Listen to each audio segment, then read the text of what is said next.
On August 22nd of 2008, during the height of the financial banking crisis, when the stock market was down over 50%, a mysterious corporate entity by the name of Zorro Trust would step forward and claim the winning tickets in the Oklahoma Powerball lottery worth over $85 million.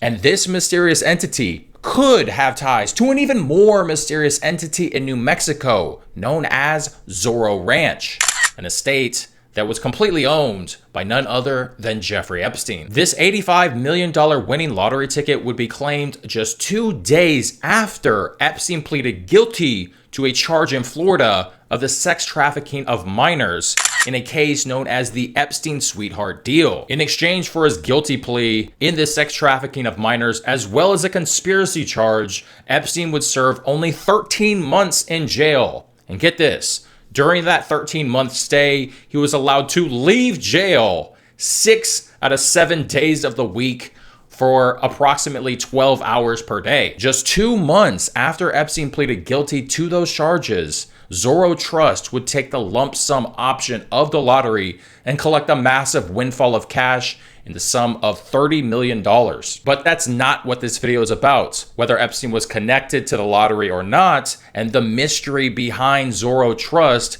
is meant to just give you a taste of the length and breadth of Epstein's ability to commit financial crimes. But in order to tell you what this video is really about, we have to rewind about 30 years into the past to the year of 1974. In the autumn of 1974, the Upper East Side of Manhattan was a landscape of old money, tailored wood, and inherited prestige. At the center of this world stood the Dalton School, an elite preparatory academy catering to the children of Wall Street kings and political dynasties. To teach the children of America's aristocracy, one required a pedigree, a master's degree from an Ivy League institution, years of vetted academic service, and an impeccable reputation. Yet, walking through these doors that September was a 21-year-old college dropout from Coney Island. Jeffrey Epstein had no pedigree, and he didn't even have a degree.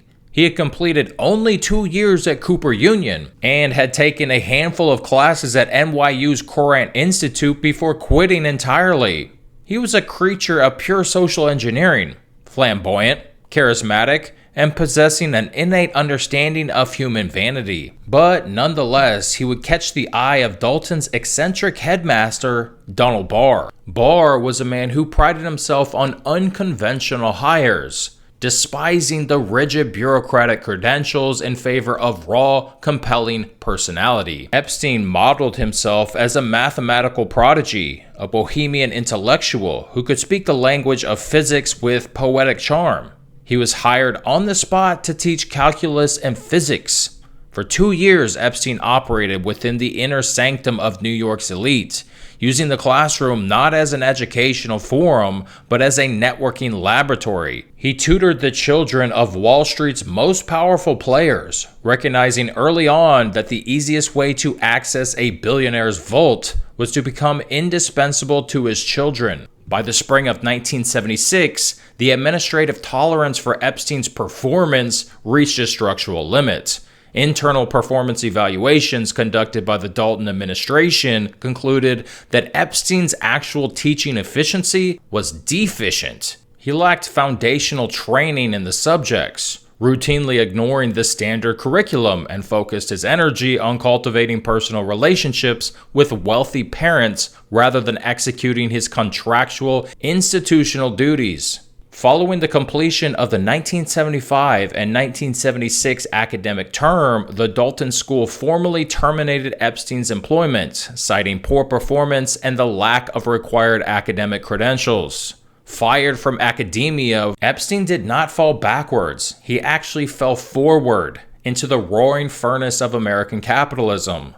During his final months at Dalton School, Epstein had strategically tutored Lynn Greenberg, the daughter of Alan Ace Greenberg, the legendary cigar-chomping chairman of Bear Stearns. Greenberg was an aggressive, old-school Wall Street operator who openly disdained Ivy League elitists. He famously stated that his preferred hires were PSD degrees, poor, smart, and a deep desire to be rich. Epstein was the textbook definition of that archetype. Recommended directly by a grateful Wall Street father, Epstein walked into Bear Stearns in 1976 as a junior assistant to a floor trader. Within 4 years, his mathematical fluency and predatory instincts turned him into a star options trader.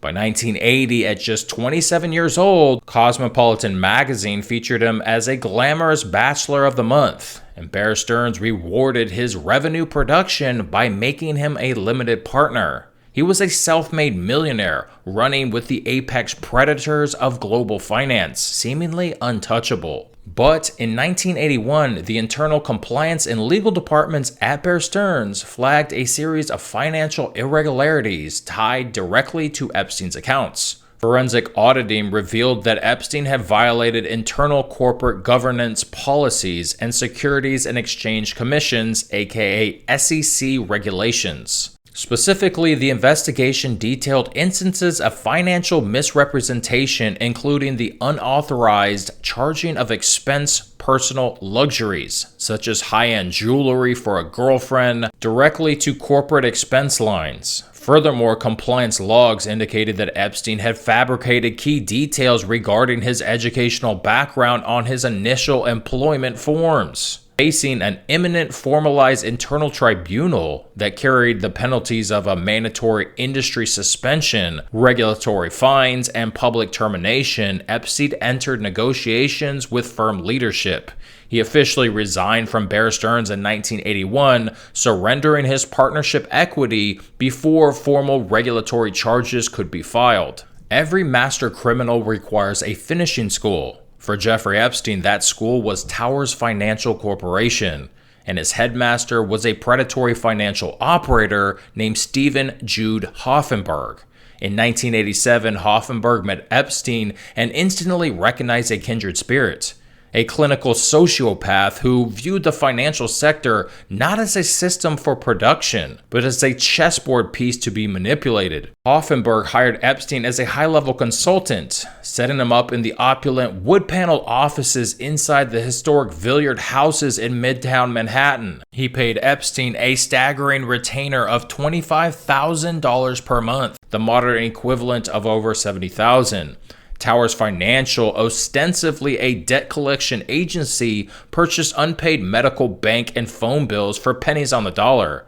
But together, Hoffenberg and Epstein realized that they could build something much larger and much, much darker.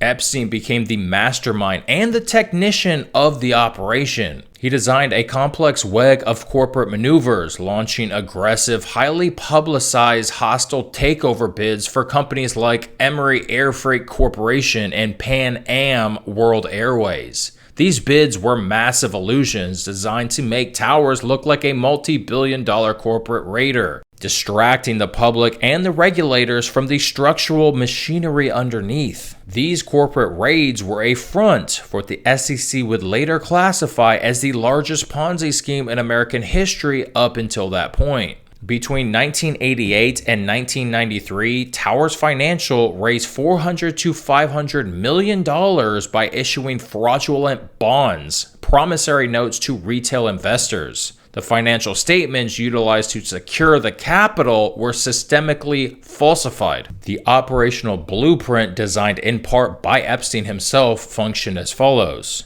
Towers Financial purchased distressed healthcare receivables.